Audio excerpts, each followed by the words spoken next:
नमस्कार, राम राम।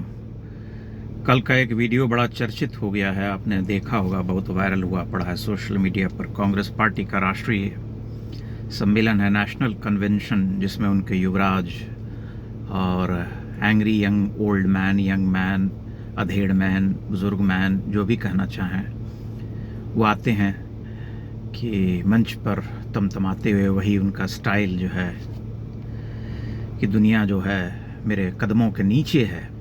और वे कहते हैं कि इन्होंने जो है समझ लिया है कि फॉरेन पॉलिसी का मतलब ये होता है, जा करके गले लगते हैं संदीप दीक्षित के और कहते हैं किसने डाला, कहाँ घुसा। उसके बाद ये भाषा है भारतीय कांग्रेस पार्टी के युवराज की, और जो अपने आप को भावी प्रधानमंत्री के रूप में प्रोजेक्ट कर रहे हैं, ये उनकी भाषा है। उसके बाद संदीप दीक्षित जो है उस पर अपना दूसरा एक उदाहरण प्रस्तुत करते हैं अपनी भद्रता का, और कहते हैं कि आपने कहीं मुझे मेलोनी समझ करके गले तो नहीं लगाया। मतलब प्रधानमंत्री जहां जाते हैं लोगों से गले मिलते हैं, विदेश नीति के नाम पर उन्हें सिर्फ गले मिलना आता है। और उसके बाद मेलोनी के प्रति जो शुद्धता का भाव प्रकट किया और 75 वर्ष के एक वृद्ध प्रधानमंत्री के बारे में जो अनर्गल प्रलाप किया, वो अपनी जगह है। लेकिन ये कांग्रेस पार्टी का कल्चर है जो मानती है कि हम दबंग हैं, हम नेता हैं, हम अधिकारी हैं, हम खानदानी लोग हैं, हमारे सामने इनकी क्या औकात है, हम जो चाहते हैं वो करेंगे। हमने माना कि हम ही सिर्फ विदेश नीति जानते हैं, हमारे पुरखे जानते थे, बाकी सब तो बस घास छीलने आए हैं। और सच्चाई यह है कि विदेश नीति के मामले में नरेंद्र मोदी के सामने कोई और नेता टिकता हुआ दिखाई नहीं देता है। पिछला इतिहास जिसने भी उठा करके देखा है वे देख सकते हैं कि क्या विदेश नीतियां थी इनके महान नेताओं की, जो सिर्फ अपनी भूमि गंवाते थे, सैनिक मरवाते थे, और जो सैनिक आत्मसमर्पण करके खड़े रहते थे, 92,000 पाकिस्तान के सैनिक, उनको वापस लौटा देते थे और हमारे सैनिकों को वहां पर बरसों बरस तक सड़ने के लिए, यातना झेलने के लिए मजबूर कर देते थे, उस पर चुप्पी साधे रहते थे। यह उनकी विदेश नीति थी। लेकिन नरेंद्र मोदी के आने के बाद यह विदेश नीति बदल गई। न हमारे सैनिक मरने लगे, न केवल उनके सम्मान की रक्षा होने लगी, बल्कि हमने चीन से लेकर के पाकिस्तान और सबको ये कठोर संदेश दे दिया कि किसी भी तरह की घुसपैठ या दखलंदाजी जो है बर्दाश्त नहीं की जाएगी। अगर तुमने कुछ किया तो तुम्हें भोगना पड़ेगा।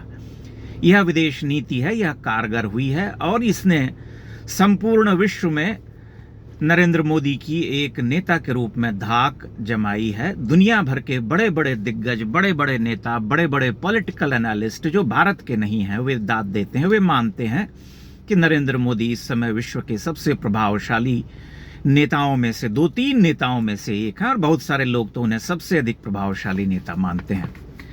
लेकिन जहां पर छापामार युद्ध नीति चलती हो, जहां पर भाषा का कोई मानक न हो, जहां गाली देकर के लोग निकल जाना जानते हो कि भाई गाली दो, आरोप लगाओ, निकलो।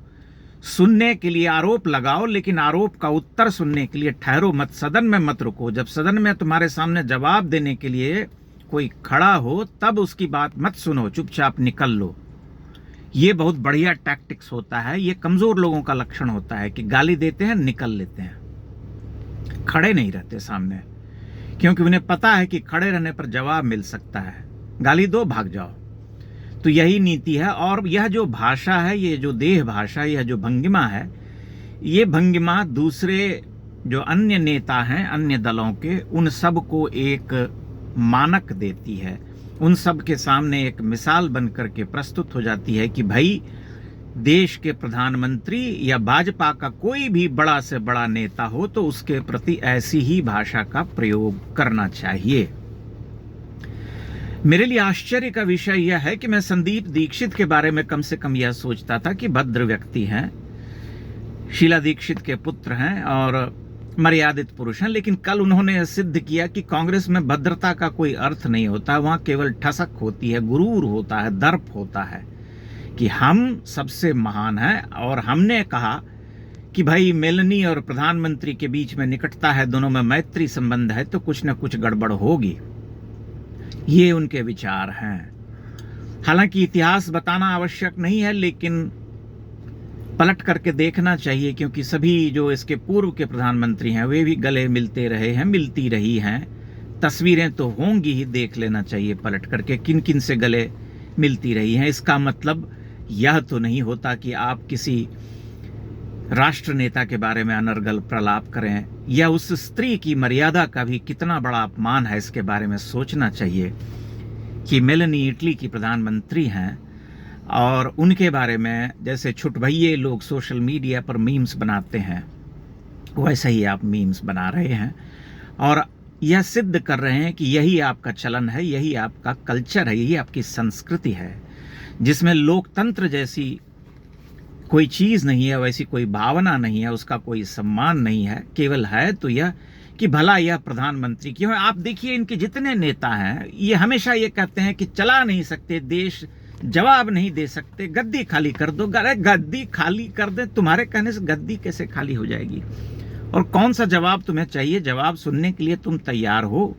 सभी मानते हैं कि हम डिफेक्टो रूलर हैं, हम अधिकृत हैं इस देश पर शासन करने के लिए। पिछले 12 वर्ष से हमारा कोई प्रधानमंत्री नहीं है, तो इतना बड़ा अपराध जो हो रहा है इस देश में वह क्यों हो रहा है? नहीं होना चाहिए। प्रधानमंत्री तो हम ही बनेंगे, हमारे ही खानदान के बनेंगे, राहुल गांधी बनेंगे, प्रियंका जी बनेंगी, या कोई और बनेगा।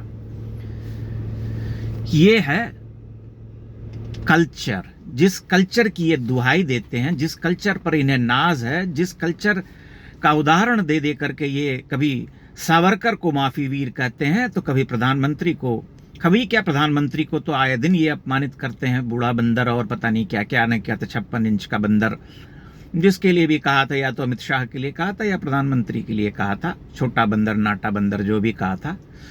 समझने वाली बात यह है कि इस तरह की लोकतांत्रिक भाषा, ऐसी अमर्यादित भाषा हमें पहले सुनाई नहीं देती थी कभी। ठीक है, विरोध सबका होता है, सभी आक्रामक होकर के एक दूसरे के ऊपर आरोप लगाते हैं, छीटाकशी करते हैं, परंतु प्रतिपक्ष का नेता होकर के कुछ इस तरह की भाषा का प्रयोग करना किसने डाला, कहां घुसा? मतलब इतना नीचे कोई कैसे गिर सकता है? और उसी पार्टी का दूसरा नेता जब गले लगाने का नाटक करते हुए उससे गले लगाता है तो ये कहता है कि भाई मेलनी समझकर गले तो नहीं लगाया। आप ध्यान से देखें, अपने सारे पूर्वाग्रहों का त्याग करके देखें। आप भी मानते हैं कि आप तटस्थ हैं, आप निष्पक्ष हैं, आप एक स्वस्थ लोकतंत्र चाहते हैं, परंतु इस स्वस्थ लोकतंत्र में ये लोग कितने रुग्ण हैं, कितने बीमार हैं, कितने, जिसे हम कहते हैं कि उद्धत हैं सत्ता पाने के लिए, कि कुछ भी कर गुजरना चाहते हैं। कोई मर्यादा जैसी कोई चीज रह नहीं गई है। परंतु मैं मानता हूं कि यह सब करने से कुछ प्राप्त नहीं होगा, क्योंकि ये एक तरह का मानसिक, जिसे कहते हैं कि गड़बड़ी है, विक्षिप्त होने का लक्षण है। व्यग्रता में कुछ भी बड़बड़ाने की जो प्रवृत्ति होती है, जो आदत जो हो जाता है मनुष्य में, परिलक्षित होने लगता है, दिखाई देने लगता है कि अब तो हम पागल हो जाएंगे, सिर नोच लेंगे, कुछ कर डालेंगे, तो वही स्थिति हो गई है। लेकिन इससे कुछ प्राप्त नहीं होगा। मुझे नहीं लगता कि इससे कोई सकारात्मक संदेश जाएगा देश में। देश की जनता इतनी बेवकूफ तो है नहीं, उनके भीतर भी कोई मनुष्य है, उनके भीतर भी लोकतांत्रिक मर्यादाओं का सम्मान है, इसलिए वे सब कुछ देख रहे होंगे।